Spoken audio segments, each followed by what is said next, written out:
Nation. Thank you for joining us on the Only Nation podcast, brought to you by the Raider Ramble and sponsored by Chucky's Thugs and now Betway. My name is Heidi, but you may know me as Kevlar Prom Dress or even Raider Ladybug. I'm here with Raider Homer and T3 Raider Facts, and we're ready to talk some Raiders football together. Always ready to talk Raider football, and we're getting closer and closer, so I'm getting more and more excited. I am so happy to have the band back together. We are finally back, and we've got some catching up to do here before training camp starts, so let's get it going. Let's go. Today on the show, we are actually celebrating our 100th episode. Can you guys believe it or not? 100. I know the title says episode 98, but we actually ran two specials in between there that we didn't run a number on. So we are on episode 100, guys. Congratulations. Way Heidi to go. Heidi is the official scorekeeper, so we'll go with that. And what she says goes. Absolutely. Whatever. Today on the show, we'll discuss the addition of new team president Sandra Douglas Morgan. We'll look at the offensive line and defensive backfield position groups before training camp starts. And we'll talk about two more Raiders who are now semifinalists for the Pro Football Hall of Fame, Amy Trask and Lester Hayes. Okay, Raider Nation, here's how you can get in touch with us. Give us a call on the Only Nation podcast voicemail line at 904-701-8667. That's 904-701-8667. You can also check us out on the web at onlynationpod.com. And as an aside, didn't Roger Craig spend a season or two with us? He spent one season with us, yes. Because he's in the mix too. Okay, well, we can mention Roger Craig's name as well. Okay. In the latest news. Here's the latest Raider news.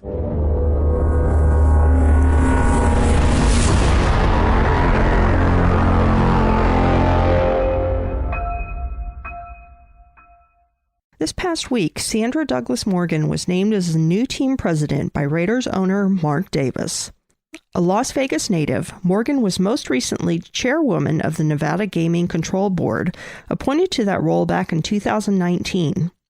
She has also previously served on the Nevada Gaming Commission as Director of External Affairs for AT&T, the City Attorney of North Las Vegas, and a litigation attorney for MGM Mirage. She also served as an attorney for Allegiant Airlines. In her initial press statement, Morgan thanked Mark Davis for the opportunity and then added, "When Mark and I first discussed the opportunity, I was honored and humbled. But I also had a lot of questions. It's no secret that this organization has faced some recent challenges, but I want to be clear. I'm not here to sweep anything under the rug or avoid problems or concerns that need to be addressed. Once again, the Raiders organization has smashed through a glass ceiling of equity and diversity." You know, we just mentioned Amy Trask being nominated for the Hall of Fame. That was an Al Davis move. First female CEO of the NFL. Now we see Mark Davis bringing in the first African-American female president of the NFL. So, like father, like son, this goes to show that the Raider culture still exists. You know, that the Davis family is good for the NFL and has always been good for the NFL. Now, listening to some of the Mark Davis interviews, he talked about how he's aware of the historical importance of this hiring, but he also mentions that she's just qualified for the job, just like Amy. You know, she talked a lot about how she felt it was important to be qualified for the job, to be the best for the job, you know, and not necessarily be concerned about a female role or whatnot. But look, I think this is a great thing for the Davis family, especially, you know, with the rumors that she addressed. And I'm glad she's talking about she's not going to just sweep those under the rugs. But with those rumors coming out, yeah, a lot of people are going to say, oh, this looks like, you know, a direct response to that. But, you know, you think he said he's been talking to her for a year and a half. So I think that's going to help squash all that, because there was obviously some kind of displeasure with what was going on in the organization after the move, you know, to Las Vegas, and how it stumbled, you know, a little bit when it got there, and then through COVID. You heard Mark Davis talk about that. But this is a good hiring, because I think what's most important for this team right now is connecting with the Vegas residents, the Nevada residents. And so they see somebody that's been a leader in their community now playing a huge role as a leader in the Raiders organization, and they're native. I think that that's going to help this organization a lot. She seems to be, she's married to a football player, a former football player. So she has a little bit of knowledge about football. This is not just a business hiring. It's somebody that's been around the game for a while, who has all the acumen that she needs to be in this role. And then, it's historic. So I'm excited to see Mark Davis making moves like this that still hold that Davis name in high regard, in my opinion. The Raiders as an organization have had a lot of problems over the last year, going all the way back to when Mark Bedane left. But the thing I really like about this particular hiring is that Sandra Douglas Morgan was the most qualified person to take on this position, in addition to being a fresh set of eyes to look at the corporate side of things. Now, some people will contend that she was hired in a history-making move, and they'll just look at it from that angle. But at some point, hopefully, it will no longer be looked upon as that, but only a moment in time. I hope that Sandra Douglas Morgan is just the first of many. And today, I'm really proud to call myself a Raiders fan. Amen. Yeah, when I saw her hire, everything was prefaced with the first Black woman to ever be named as a team president. And I'm like, that's great. It is. That is great. But tell me about her. Tell me about why she's the best person for the position. And from what all I've seen, she is the best person for that position. And so I'm proud of Mark Davis again. And, hey, it is a glass ceiling shattering move, but it's also the best move. And that's what really matters. And, Heidi, not to go all uber political and everything, but as great as a move this is for the Raiders organization and also for the city of Las Vegas, she is the first. But that doesn't make any difference at all in terms of the landscape of the NFL until there's a number 2 and a number 3 and a number 4 and a number 5. Then it will have made a difference. Yeah. And, football is a man's world. So there are not going to be that many women at the start. And, I know a team president, the football acumen is on a much lower level than, say, like a general manager. But, she's a lawyer. She has experience legally. She has experience running, a corporate panel like the Gaming Commission. And she's the best candidate for that position. And so I'm glad that we picked her up. Well, I mean, like you're saying, T3, you can't wait to see until the 4th and 5th, and it's not even mentioned anymore, but that's where we're headed as an organization. So that's what's, again, that's why it's important, in my opinion, for the Davis family to stay involved with the Raiders organization. That, the Raiders are the Davis family are the Raiders. So they are headed in that right direction. And the Raiders are going to pick up those women because we're out there. We are out there and ready to go. Oh, yeah. I mean, we also had the first female athletic trainer, right, a couple of years ago. This is something that the Raiders are used to doing. They're used to employing females at roles that may not have been thought of as female roles, but we are that kind of groundbreaking organization. Yeah. Okay, for our first discussion point, let's take a look at the offensive line before training camp. Who do we each project as our starting 5? Will Denzel Good be back for the start of the season? Where will Alex Leatherwood end up? Will the Raiders add another veteran free agent to the group? And who are we keeping our eyes on as camp begins? Okay, I'll tackle this first. Who do I project as the starting 5? Good question. Colton Miller, obviously left tackle. Left guard, I do not see Richie Incognito in there. Hey, you finally agree with me for a change there. Yeah, I do not see Richie in there. That still is a little bit left up in air, and I don't really want to put a name there yet. Center, Andre James, for right now. I think we do have some qualified people behind him, but for right now, he's going to start off there. And right guard, I don't think it's going to be Alex Leatherwood. I think Alex Leatherwood is going to end up as right tackle. Denzel Good, I see him as one of the guards. I'm just not sure which one. I think John Simpson could be in the mix.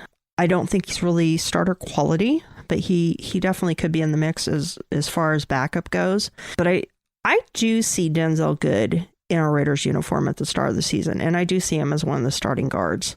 And I do see Leatherwood as the starting right tackle. Brandon Parker, dear God, he has gotten better over the years. He really has. But I still don't want to see him out there as a starting tackle. I don't even want to see him out there as a starting anything. I think he's a good swing. He provides depth, but please don't make him the starting tackle. Please don't. Homer, you want to go next? Sure. All right. So this, I guess I'm not as concerned with this position group as I am with some of the other ones, especially the cornerbacks and the safeties. Remember, this offensive line helped lead us to the playoffs. So a lot of those guys are coming back. The coaching staff believes in these guys, re-signing Illuminor. Of course, they brought in Bars. They made sure they kept Parker. But so I think that this is a solid group. I think that we're in good shape. Now it's going to be up to the coaching staff to get them better. Carmen Brasillo and Cameron Clemens, those guys got their handful this year because we're going to need a good offensive line to compete in this AFC West, especially with all the defensive pass rushers that have shown up, starting with Khalil Mack. Now, at right tackle, I feel like Good has that spot taken already. That's his spot to lose. Leatherwood played good at guard. He didn't play well at tackle. He's still young, so I would just keep Leatherwood there. Remember, we did go to the playoffs with Leatherwood at right guard. Just keep him there for right now. If he can beat out Good, great. Then maybe you swap him, but I like Good's experience at the right tackle. And so with that, I'm going to go ahead and just keep Andre James at center. Simpson at left guard too. Remember, he was playing left guard last year when we went to the playoffs. And then, of course, Colton Miller, he's the anchor at left tackle. Now, for me, the swing tackle is Parker. I think that he's going to continue to get better. He can't play game after game, but he can come in and fill in well. Bars is going to be the swing guard. He can play tackle too, so they have that option, but I think they want to keep him in the inside. I'll go ahead and say that they'll keep Cotton Sr. and Illuminor as well. They believe in Illuminor. They like Illuminor. They re-signed him. And Cotton Sr. has been pretty solid as a backup his entire time on the team. So I'll go up to my starting lineup as right tackle with Good, right guard with Leatherwood, Andre James at center, left guard Simpson, and then left tackle Colton Miller. Again, with swing tackle as Parker and Bars being the swing guard with Parham as a backup center. All right, so I'm going to agree to disagree here with you all, and I'm going to throw a couple of little monkey wrenches in here. So on the Raiders' current roster, there are 16 players in this particular position group. Now, by final cuts, that number is probably going to go down to 9, maybe 10. There are 8 that I feel pretty good about saying that they'll make the final roster, barring injury or trade. You have Denzel Good coming back from injury.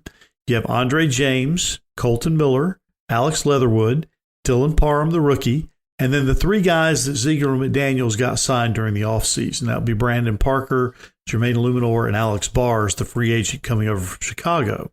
Now, Bars could be the guy that they lean on to fill in at that guard spot if Denzel Good is not ready to start the season. So if there's only one spot left to fill, that would set up a camp battle between 2019 undrafted free agent Cotton, Simpson, one of only 2 guys left from the 2020 draft, and Munford, the 7th round pick out of Ohio State. And all this is assuming that the Raiders don't bring in another O-lineman, and I still hear the name Darrell Williams bandied about. I'd like to see the team bring in Williams, which I think might spell the end of John Simpson's stay with the Raiders. Now, on the last show, way back when, I made the bold prediction that Dylan Parham would eventually take over for Andre James at center. Now, after having looking at it again, I think that happens this year only if James gets injured or his grading is so horrible that they're forced to make a change midstream, which I hope does not happen. But my other concern is that I don't know if Good will be truly ready to start the season after ripping up his knee last year. And you remember last year, I kept saying that Richie Incognito was not going to come back, and I was right about that one. Now, I'm not saying that Denzel is never coming back, but I think things are up in the air with him enough that the Raiders have to consider pulling the trigger and bringing in the veteran Williams for stability, if nothing else. If all this happens, you could then have a day one starting lineup of James at center, Parham and Bars at the guard spots, and Miller and Williams at the tackles. Note that I left off the name Leatherwood. This will allow Carmen Brasillo to continue to work with Leatherwood to see where he more truly fits in, either at guard or tackle. So that's how I see it as of right now before the start of training camp. I do think that we are going to sign a veteran offensive lineman before the start of the season. Who that is, I don't know, but I do think that the Raiders will be signing someone. Yeah, I mean, that's definitely a possibility. But I think they would be replacing Lester Cotton or like a Luminor. That's what I think. I think that they believe in Alex Bars, with his ability to play multiple positions. I believe he even played center. And then, of course, Parker, who has been a solid, swing tackle. But I think we're pretty set. Like I said, this is a playoff offensive line. Not the best offensive line we've had in recent years as Raider fans, but it's a decent offensive line, and I think that the addition of Bars has really bolstered it, giving us options. And I still believe that Leatherwood's good. It's just that I feel like if it ain't broke right now, don't fix it. Let him play guard, But I believe we're going to be all right. And like I said, if you've got one more person to add, if you bring in a veteran offensive lineman, I think that may spell the end for John Simpson. I'm really rooting for the guy. I hope that Simpson makes the team, but if we bring in a vet with all the other people that we've got locked down already, I think that could be the end for Mr. Simpson. I believe he was a better run blocker than he was a pass blocker, right? And of course, we know that this Patriots regime, these guys like to run the ball. You know what I mean? They have the same kind of approach as John Gruden. We're just hoping that the coaching staff is better and can coach them up a little bit and take this playoff caliber offensive line to the next step. So Simpson, I guess, would be on the hot seat of all of them. Well, I believe in Brasillo. I do. Yeah. Can I talk? Yes. Oh, sorry. It's a male-dominated podcast. It is. It's a male-dominated podcast. It's a male-dominated sport. Whatever. No, just looking at the players that the Raiders did have on the roster last year, I see Cotton as staying over Simpson. That's just my opinion. I agree. Okay. I totally agree. I mean, like I said, it's early. Yeah, this is all up in the air. That's why I'm just so not into speculation this time of year. I know that we have to, for the podcast and for the listeners and to just keep the sport, fresh. But there's so much that changes. Injuries and, realizing that this player just isn't ready, or, hey, this player, we didn't expect him to be ready, but they're spectacular. So many things change. It's so hard to tell. This is what Colin Cowherd does every day. He speculates every day, and he gets a lot of money. He does. Let's speculate then. All right, now let's speculate about the defensive backfield. Another big area of concern for the Raiders is going into the 2022 season, and that is the defensive backfield. What do you think, Homer? Well, this is the group I'm most concerned about. We got Chris Ash coming in. I believe this is his first year as a defensive backs coordinator. He has an experience at Texas, so he coached in big games and whatnot. But, this is his first year. So he has a lot on his plate. The Raiders organization, like Texas, is known for its defensive backs. You know what I mean? Here, not recently with the Raiders, but, historically. So he's got a lot on his plate. But, looking at the highlights, Rock Ya-Sin, Anthony Everett, and Harmon. They went after those guys in the offseason because those guys are not afraid to make plays on the ball.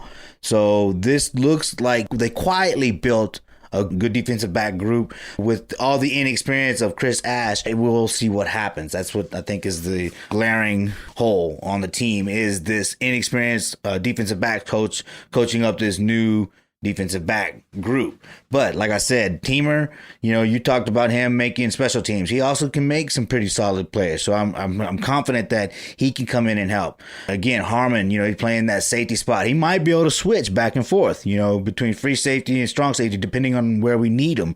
But I think that Patrick Graham is going to be smart enough to keep Abram closer towards the line to kind of help him play his better game, because Moreg has shown that he can play free safety, and I think he's going to excel in his second year, as a lot of people do. So I expect to see Rock Ya-Sin as number one, And then, if anything, Anthony Everett he'll compete with Trayvon Mullen. If Mullen can't stay healthy, then I see Everett sliding into the number 2.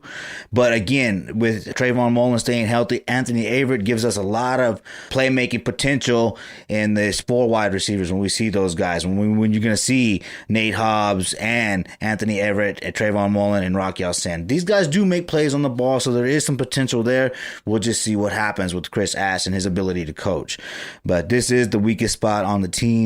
But again, they did get the guys that seem to play the ball well. So I'm excited to see what happens. But then again, I'm a little worried about this as well, this group. Well, I would admit and say that I'm very worried about this group. However, I think that they have the pieces here to be able to put together a solid group. I really like Rock Ya-Sin. I think that if he bounces back, he is just going to be such an integral part and so important to the group. Like Trayvon Moehrig and Nate Hobbs, I think they are absolute gems. They are diamonds coming out of the rough. Jonathan Abram, dear God, please don't put him anywhere near coverage. Just please don't.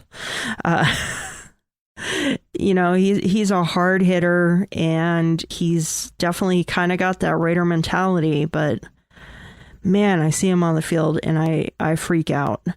Amik Robertson, I think this is a make or break year for him. He's struggling to hang on. He definitely has flashes of really good potential, but he doesn't separate himself from the pack. And that is one thing that concerns me about him.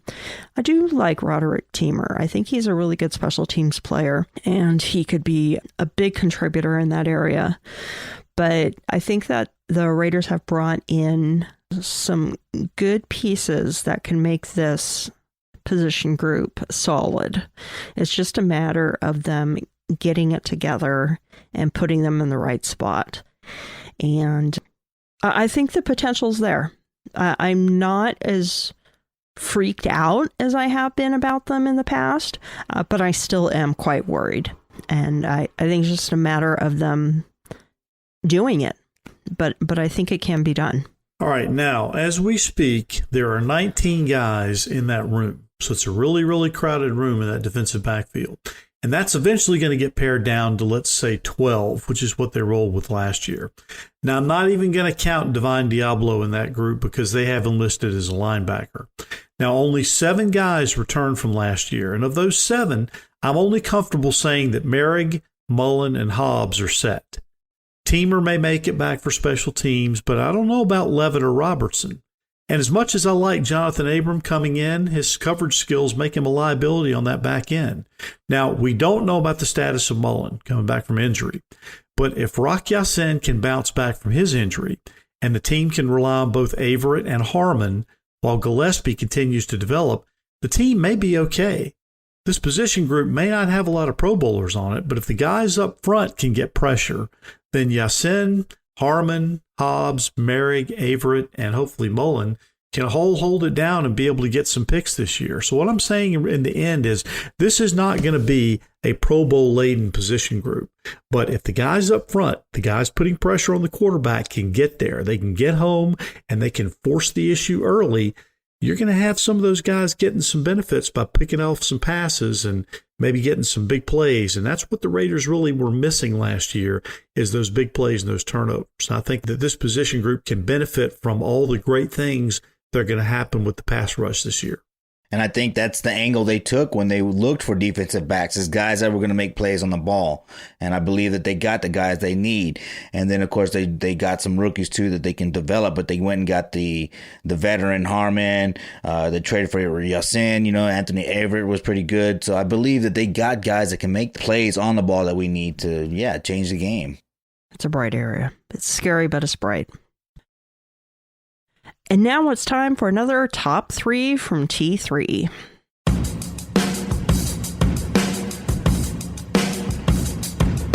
T3's top 3.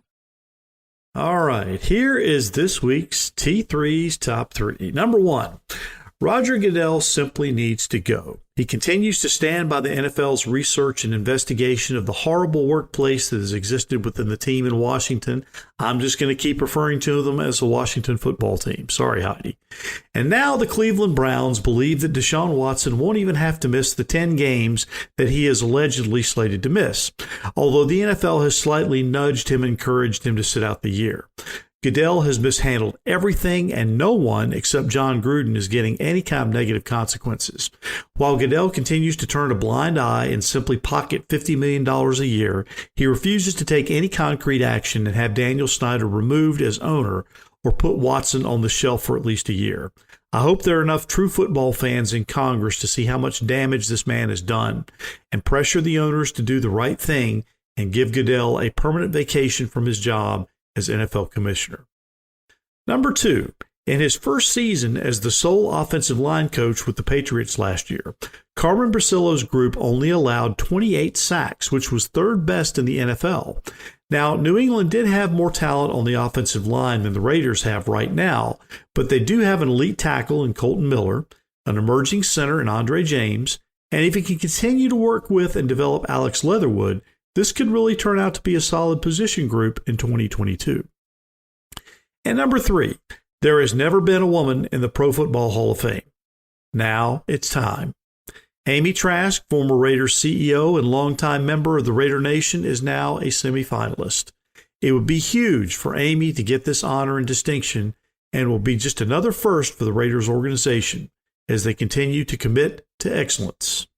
And that is this week's Top 3. Thank you, T3. And I got to say, Roger Goodell, he's a cancer on the NFL. He should have been gone a long time ago. The farce that he has allowed to go on in Washington, D.C. is a joke. The environment that those cheerleaders had to live through and work through, it's abhorrent that he's turned a blind eye to that. And that's only one thing that he's mishandled. He's mishandled so many things. John Gruden suing the NFL might be the thing that undoes him. It might be Congress asking, hey, what are you doing there that undoes him? But something has to undo him because he is just a scourge on the league. And to think he gets $50 million a year for what he does, it's a joke. Get rid of the dude. I hope he's gone this time next year. I hope he's gone this time next week. And Carmen Bracillo, I've got high hopes for him. I can see him doing some really good things with this position group. I can see him really leading the offensive line to be a solid part of the team. Not the best part, but a solid part and something that we can rely on. And Amy Trask, I think most people know how much I love Amy Trask. I know that her leaving the Raiders did not necessarily go under the best of terms, but she belongs in the Hall, and it's time for a woman to be in the Hall. And I can't think of anyone else that'd be any better, except maybe Peggy Holmes. She deserves to be in there. She's really good. It's just her NFL career isn't that strong, but it should be. Peggy's got my vote. That's just my opinion on top 3. What do you think, Homer? Okay, so I'm going to start with number 2. I feel like this offensive line is talented enough. They've gotten us to the playoffs. We just need that coach that can coach them up a little bit better than Tom Cable did. T3, this is why you are such a great credit to this podcast. You're bringing up all these stats and things like that. Yeah, I didn't realize that his group only allowed 28 sacks. And Derek Carr being able to get rid of the ball fast, we should be able to be right around there. You know what I mean? So I believe that this offensive line is going to play well this year. Yeah, Amy Trask, semi-finalist, that's great. Another Raider in the Hall of Fame. Would love to go and see that enshrinement. That would be a great trip for me and the family. Now, I guess that could lead to Homer's Hammer if we want to go. Boom, boom, boom, boom, boom, boom, boom. It's time for Homer's Hammer. Boom, boom, boom, boom, boom. Channeling our inner John Madden. All right, Homer, let's hear your hammer.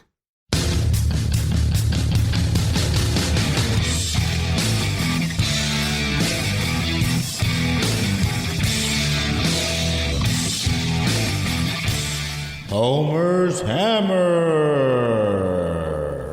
All right, so again, we all watched Al Davis versus the NFL. We know that that's been something that's been going on with this organization for a long time. The NFL seemingly has it out for us now. A lot of people say, no, that's not true. You're just being homers. You're putting on your silver and black shades. Whatever they want to say is what they say, but it is a reality. There's all kinds of reports about how, we talked about the report on the refereeing and all kinds of stuff. So for me, it would be fitting for Roger Goodell to be fired because a Raider sued him, that a Raider would win again in court versus the NFL, essentially, would be perfect for this new era of the Davis family / Raiders, in Las Vegas. I thought, I had to walk away for a little while. I was so upset about the John Gruden firing. Yes, the things he said were bad, and he should have been punished for it. But to be fired in the middle of the season, I don't know about that. I think that was, especially considering how all this other stuff's coming out, that's not the worst that was a part of any of that investigation. Because it still upsets me, obviously, because that roster that Gruden and Mayock built went to the playoffs. That roster, a lot of it's still on this roster. So I feel like John Gruden was on the way to winning multiple Super Bowls with Derek Carr, so I'm still upset about it. So I hope that John Gruden wins in court and it spells the end of Roger Goodell, because they should not have come at the Raiders like that in the middle of the season, a promising season, in the middle of a promising rebuild. I thought that really was a gut punch to the Raider Nation and to the Raiders at large, but we'll see what happens with this new regime. A lot of promising things happening now. So what if, fingers crossed, right? I've been watching Marvel. What if the Raiders win the Super Bowl this year and John Gruden wins in court and Roger Goodell is fired? Please, football gods, Al, I know you're up there. Talk to him, Al. All right, get in their ear. All right, so that John Gruden can drop the hammer on Roger Goodell. Let's make it happen, football gods. Let's make it happen. Amen. And Amy Trask and Lester Hayes both make it into the Hall of Fame. That would be sweet. And the Raiders return and host the Super Bowl as the defending champions. Yeah, and then go back to back. I just did also want to add that we have another Raider that is being considered for the Hall of Fame as well. And he wasn't a Raider for very long, but once a Raider, always a Raider. And that Raider is Roger Craig. I know people think of him as a 49er, but he was a Raider. And he's up for a spot in the Hall of Fame as well. And I think he deserves it. Kind of surprised me that he wasn't already in there. Well, I believe Eric Dickerson only played. Yeah, Eric Dickerson was only with the team for a year as well. Yeah, so he's considered a Hall of Fame, or he went to the Hall of Fame, and he's still considered a Raider Hall of Famer. So why wouldn't you include Roger Craig? Now, if you want to talk about Hall of Fame and who should be in, I'm calling for Bo Jackson, all right? I know Terrell Davis won Super Bowls, but Dan Marino didn't win a Super Bowl, so I think Bo Jackson should be in the Pro Football Hall of Fame, because that dude was a Hall of Famer, and you know what I mean? He just got injured. That's a little rant, sorry. Yeah, well, Terrell Davis had a fantastic career, but cut short by injury, so same argument there. Yeah. I love Bo Jackson, Homer, but we have to get a two-time winning Super Bowl quarterback and Super Bowl MVP into the Hall of Fame that's fine. before Bo Jackson. That's fine. Got to get Mr. Plunkett in there. Bo should be on the list somewhere. Yeah, I agree. And what do you guys think about what we've been rambling on about this week? Give us a call at 904-701-8667. Leave a voicemail or text message at that number, or send in a message via social media, and we'll share your thoughts. And I do believe there was a message or two somewhere in the last few months that haven't made it onto the show. But give us a call again. That way we know what you currently think about what we're rambling on about. And what's coming up on Raider Roost this week, T3? All right, okay. This week, we're going to return to the year 2000, and the Raiders end up making it back to the AFC Championship game. Now, I know that this past week or 2 weeks ago, the Baltimore Ravens lost Tony Siragusa. And I know a lot of Raider fans still blame him for the fact that the Raiders did not make it to the Super Bowl that year. The 2000 season was a really good season, despite the eventual outcome. We're going to revisit that season and the outcome in this week's show. Oh, I didn't blame him for us not making the Super Bowl that year in the episode description. I did blame him for changing the course of Rich Gannon's career, though. True. That was devastating. I remember that injury. You know, that's that's the Raiders versus the NFL right there. I think that was another example. Like, if that would have been us doing that to another quarterback, penalty. You know, it had been a big deal. They didn't even call the penalty on that play, if I recall correctly. If it had been Tom Brady, they would have thrown Siragusa out of the game. Plus suspension. Yeah, that's how I feel about that. Yep. All right, T3, you got a question for us this week? I do. We're going to revisit Homer, Did You Know? I love saying that.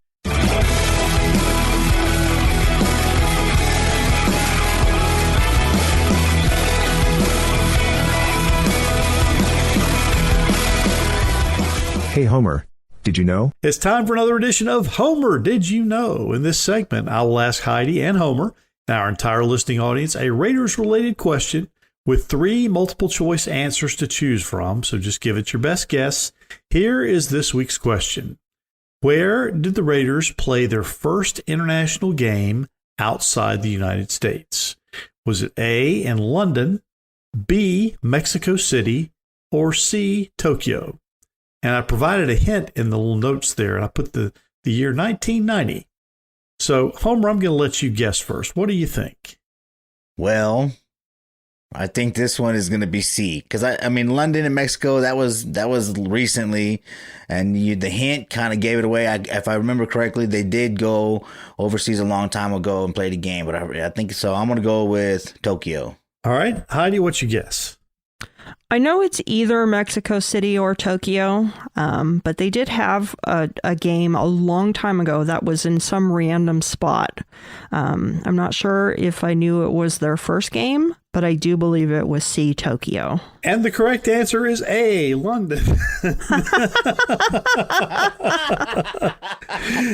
I actually referenced this in the 1990 edition of the Raider Roots, and it involves Marcus Allen being lobbied by the group in London to actually go and go ahead of the team so that he could promote the NFL and the brand, and Al Davis put the kibosh on it and did not let him go. Oh, so, I remember that part of the story. And that was the first time that they traveled outside. So that was the first international trip that the Raiders made in 1990, and it was to London, England. Jolly old England. If it would have been between London and Mexico City, I would have sworn it was Mexico City. That would have been the logical guess. Yeah, we were going to get that wrong no matter what. It doesn't matter. T3 just likes to stump us. Whatever. Actually, the first game that was played, the first game that was played in Mexico City, and if you think about it, it makes sense, was between Dallas and Houston. Oh, yeah. Okay. Now, Raider Nation, it's time for Heidi's Heroes.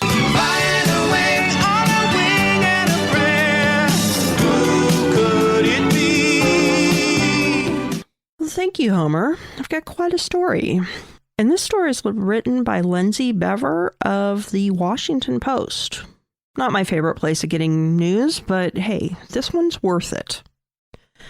16-year-old Corian Evans watched from his car as 3 teenage girls drove down a boat ramp in the Pascagoula River in southern Mississippi. The girl who was driving later told authorities that the GPS had malfunctioned and that she did not realize it was leading her and the other girls into the water in the early morning on a Sunday. As the car started to sink, the 3 escaped and climbed on top of it, according to a statement from the Moss Point Police Department. I thought, there is no way they drove into that water, Evans said. Evans, who once again is just 16 years old, said he took off running toward the river, and when he got there, he saw them in the water shouting, "Help me." I took my shirt off, and I took my shoes off, and I threw my phone down, and I just jumped in the water, he said in a phone interview with the Washington Post. Evans helped get all 3 girls to shore, as well as a Moss Point police officer who had responded to the scene but got pulled underwater during the rescue effort. The teen and Officer Gary Mercer have since been recognized by Mayor Billy Knight with certificates of commendation. Knight said the Board of Aldermen wanted Evans to know how much we appreciate his courage and his heroism. We're always proud when our young men do the right thing, because so many times our young people are not doing the right thing. This young man was very selfless when he decided to jump into the water without even thinking about it to rescue these young people, Knight told the Post. Evans, a rising senior at Pascagoula High School, said he and some other teens had been hanging out on that late Saturday night and into Sunday morning. He was preparing to go home and got into his car, which was in a parking area beneath Interstate 10, not far from the river. He said the teenage girls, who have not been publicly identified, got into their car and plugged in a home address into the GPS, but the GPS seemed to predict the girls were on the highway, not under it, which is kind of understandable. Evans said the driver forgot to turn on her headlights and blindly followed the directions, which led them straight down a boat ramp into the water. Once Evans reached them, he said he grabbed the girl who was closest to him and helped her back to the shore. Then he went back to get the others, helping them climb on top of the vehicle. During Evans' rescue efforts, Officer Mercer arrived on the scene. He said he quickly removed his vest, his body cam, and his gun belt and started swimming towards the girls, who he said were scared to swim. Mercer said he was trying to help one of the girls, but about halfway back to shore, she went underwater and started panicking, pulling the police officer down with her. That's when Evans appeared to rescue them, he said. If he hadn't been there helping out, who knows, the police officer said about Evans. Anything could have happened. I was already swallowing water. I couldn't have done it alone, he added. In the end, Evans helped all 3 girls get to safety, according to the authorities. The girls are doing well, Moss Point Police Chief Brandon Ashley said in a statement. And Evans said he had planned to leave earlier in the night, but sat in his car for a while. In fact, his mother, Marquita Evans, said he missed his curfew. She later learned why. He had a good reason, so I couldn't be mad, she told the Post. Evans, who is a wide receiver on his high school football team, said he has been swimming since he was a preschooler. He said he wants to attend college and become a physical therapist or go into sports medicine. Evans said he spoke to the girls after the incident and they told him how appreciative they were for him saving them. I'm happy everybody was safe, that everybody made it out, he said. I'm just glad nobody lost their life that night. And that, Corey and Evans, is why you are this week's Heidi's Hero. You know, Heidi and Homer, in the last couple of weeks where we've had such tragic loss of life and on several different specters, this is a story that really touches me because this is a kid who, at 16 years of age, was aware of where he was and aware of circumstances around him. And he jumped in and did the thing that I would guarantee you very few 16-year-olds would have the capacity to do. So if he's not a Raider fan, he should be. If he's not a member of Raider Nation, he should be, because that exudes and embodies what Raider Nation is all about. So kudos to young Mr. Evans. Thank goodness for the family and everybody that made it out safely. And what a story. What a hero. Yeah, congratulations to Mr. Evans for becoming Heidi's Heroes this week. Stepping in and saving, children from drowning, takes a lot of courage. And you're right, T3, and there are not a lot of people that would be able to do that, especially 16-year-olds. So he definitely should be a Raider fan. And definitely we could use somebody like that in the Raider Nation. I think in about 7 years we should be drafting him. There we go. Hey, number 1? Yeah, overall? there you go. No, hopefully not, right? Hopefully we're like picking 32. Picking 32 every year. Yeah. I can handle that. All right, and that about does it for this week on the Only Nation podcast.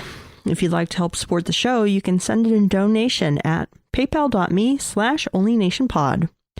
You can find me, Heidi Stabbert, on social media as at Kevlar Prom Dress on Twitter and Instagram, or Heidi Stabbert on Facebook. Although I will admit, for the off season, I've kind of gone dead on social media, so don't worry about not seeing me around. And once the season starts up again, you'll be able to find me on YouTube on Captain Jack Rackham's channel every other Tuesday night. I'll be with Captain Jack and the DC wench Peggy Holmes, and we will be talking on the Captain and His Wenches show. All right, Raider Nation, thanks for tuning in to the Only Nation podcast. We always appreciate your support. I'm Raider Homer, and you can find me on Facebook. Just search at Raider Homer. It's flipped on Twitter at Homer Raider. So just look for me on all those social media sites. Just look for the guy with the Raider Homer mask. That's the guy.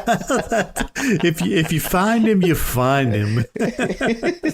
All right, Raider Nation, even though it's the off season, keep up with us and we'll keep you up to date on all the Raiders comings and goings. Send us your name and address so we can send you some free Raiders swag and podcast stickers. Call us and tell us what you want to know. Throw us an interesting nugget that we can use on one of our upcoming episodes and become a part of what we're doing here. So we have 100 episodes down and we're looking at the next 100. Remember, this is the only nation and we want you to be a part of it. So call us 904-701-8667. That's 904-701-8667. Call us now and join the Only Nation podcast family. There are 2 easy ways to find me on social media. You can send me a tweet at T3_sports703, or you can hit me up on Facebook at Tom, that's spelled Thom, Jones. I want to also thank you for your continued support of the Raider Roots podcast. We're just getting ready to drop episode 50. This week we're going to be going back to the year 2000 and a return to the AFC Championship game.